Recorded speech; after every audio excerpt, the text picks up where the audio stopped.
Hi guys, welcome to this video. This video is going to be a bit of a, I suppose, a mini vlog, a channel update, but more importantly it's going to be to not discuss, but to talk about a couple of things which come up in the comments occasionally in terms of my videos. The first one is people do occasionally ask about my background, which I suppose is relevant and pertinent, so I might as well tell you a bit about myself.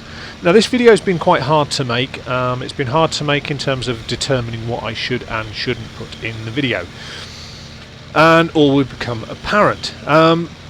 Basically I spent 5 years, my father was in the Royal Air Force. I then spent 5 years in the Fleet Air Arm on leaving school as an observer. For those who don't know, an observer is the equivalent of Goose in Top Gun.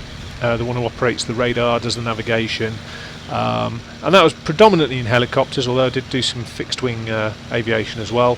But it's all navigating, tactics, radios, radar operation, if you like, all the bits that don't involve the stick over the course of the flight. Following that, during that I should say, I also had the opportunity to do one of the flying training courses as a pilot, so I did some flying training, including spins, aerobatics, tail chases, all that good sort of stuff, low-level flying and all sorts of stuff. And I also had the joy to work alongside the RAF for 6 months with a fast jet unit, where I got 6 months messing around in Hawk fast jet. All of which was fantastic, and I'm incredibly grateful to the opportunities that I had to do that. Now, where did that take me? Well, I left after 5 years, and subsequently I then got my private pilot's license. I flew around in a large collection of aircraft, tail wheels, nose wheels, multi-engines, single engines, complex aircraft, gliders. I can heartily recommend gliding if you want to understand the basics and the real core, feel flying through your pants, so to speak, then go gliding. Now, following that, I went on, I did my commercial exams, the theoretical exams. I also then did my commercial license. I did my instrument rating for controlled airspace, multi-engine ratings, and subsequently went on to do some training with a CRJ, the Canada Regional Jet 200. And then I also started on a course as a flight instructor. And I say started, the main reason I started is because I didn't finish, and the main reason I didn't finish is the bit that becomes pertinent to this, in terms of I was diagnosed with a brain tumour. And it's an incurable brain tumour. It's a cancerous tumour that can't be got rid of, or certainly can't be cured. And as a result I then moved into flight simming. Now, I did flight sim before. I flight simmed on and off since Falcon came out originally in the 80s, and Microsoft Flight Simulator 3, I think it was in those days. But it were, we had green screen cockpits and monitors and things like that. So I've been doing it a while, but I've only really been taking it more seriously than just a game, if you like, since real life has changed my opportunities for flying. But that's where we're at in terms of that. That's my background, that's who I am. And, I don't really know what to say beyond that, other than sometimes life stinks and you just get on with it. Not a lot else you can do. There's no point whining about stuff. You just have to deal with whatever gets thrown at you. Now, the next bit, I suppose people often then comment on, is the length of my videos. And I appreciate that some of my videos are quite long, but there is quite a good reason for that, and I will explain that now.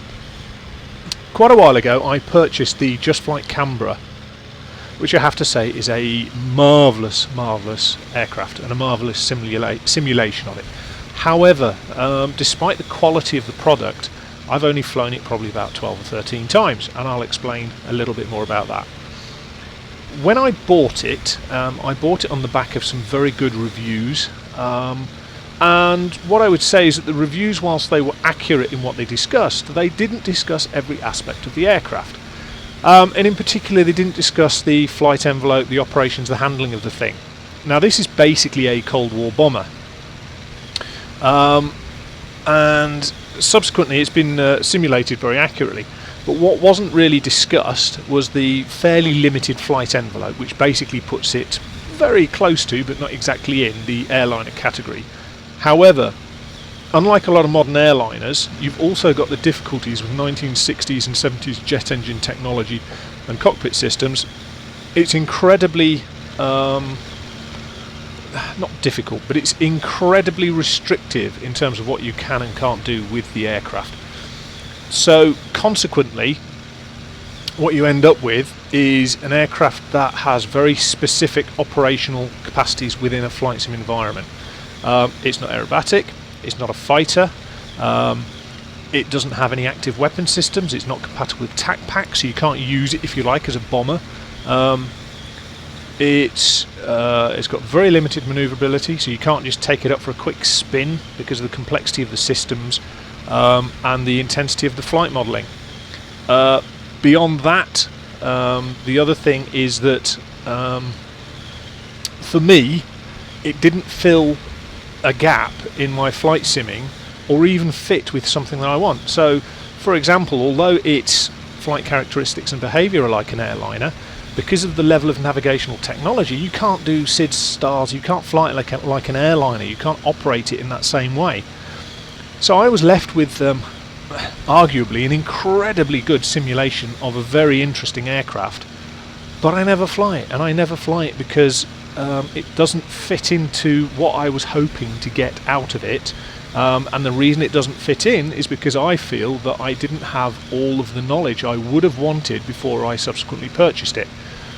And that basically means that I've spent £30 of my money, which could have been spent on, I don't know, say the majestic Dash 8 Q400, which, you know, maybe that's a better aircraft for me. I don't know, but the whole point is I felt that I was missing out on some information, and consequently my concern now is that if I'm going to look at a complex aircraft or a complex simulation, I want to know all of the information that might influence a decision, or more importantly might actually tell me whether that aircraft add-on or scenery is right for me. And if you look at the FTX global scenery, I did a review on that, or a look at that compared to default scenery. That's £50 to £55 of add-on. And the question I ask is, are you getting £50 to £55 worth? Now, my personal opinion is, as a standalone product, probably not. If you were then to buy it in conjunction with other FTX products, then probably you are. But the whole point is that I think without that information, it's then very difficult to make a rational, considered decision. And that's why some of my videos are long, for one of two reasons really.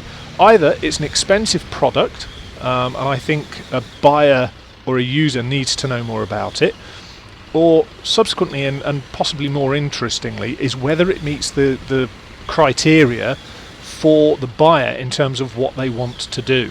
This could be a very fast approach.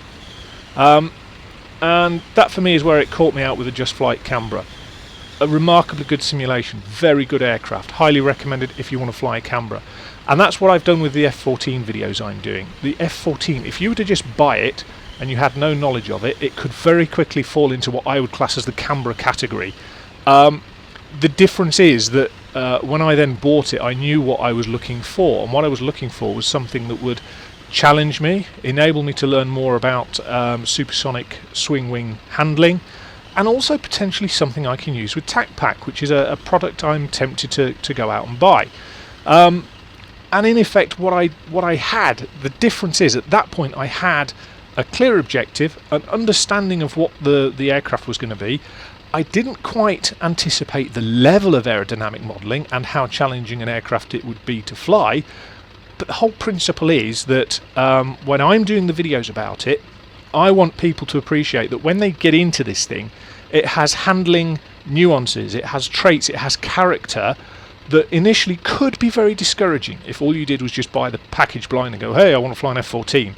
It's difficult. It's got distinct aerodynamic properties that mean that fundamentally, in certain areas of its envelope, it's a nightmare to fly. But it's a good aircraft, it's rewarding, it's a good simulation. And as long as you're looking at it with that open mind, then it's great, it's fantastic. So there you go, guys, a little bit about me. A little bit about my videos. I mean, ultimately the length of the video depends on a couple of things. Complexity of what I'm looking at. Obviously the more complex, the longer I want to go into it in terms of detail. The value I think can be added to it by the length of the video, and also potentially the cost. When you're looking at a 50, 55, 60 pound product, or even 200 pound for P3D, you know, 200 pounds is a third of the price of a computer that most people will buy. You know, the average Joe Blogs member of the public probably pays 600, 700 pounds for a computer, something like that. It's a third of the price of something like that. It's a huge outlay, and to put that outlay in, that investment in, and not get what you were hoping for is a big issue. So what I want to do is, when I do my videos, I just want to you know, ask questions of the software, look at things in a little bit more depth. But this is a de Havilland Chipmunk by JustFlight. It was £10–15 when I got it. It literally is a chuck it around the sky. It doesn't profess to do anything other than be fun, and for £10–15 it's really fun. You know, it's awesome, but it's awesome at the money that I've paid for it, and that's the critical bit. Did I do an in-depth review of this aircraft? No, I did a review, but not an in-depth one, and that's because it doesn't warrant it. It is just a lovely, simple aircraft. Hopefully that's answered some of the questions for you guys, explained a little bit more about who I am. Just so you're aware, having lost all my licenses due to losing my medicals, I now have a very fancy piece of A4 paper that costs £35,000. You know, move on, guys. Let's deal with life. Not everything in this life is bad, but what you've got to do is just enjoy everything that's there. And at the moment, the key thing for me is to enjoy flight simming, so hopefully you guys enjoy it as well. If you enjoy the videos, please don't forget to tick like, share or subscribe. You know, it gives me a great amount of motivation to keep doing what I'm doing, and hopefully you guys enjoyed it. In the meantime, I shall speak to you soon. Take care.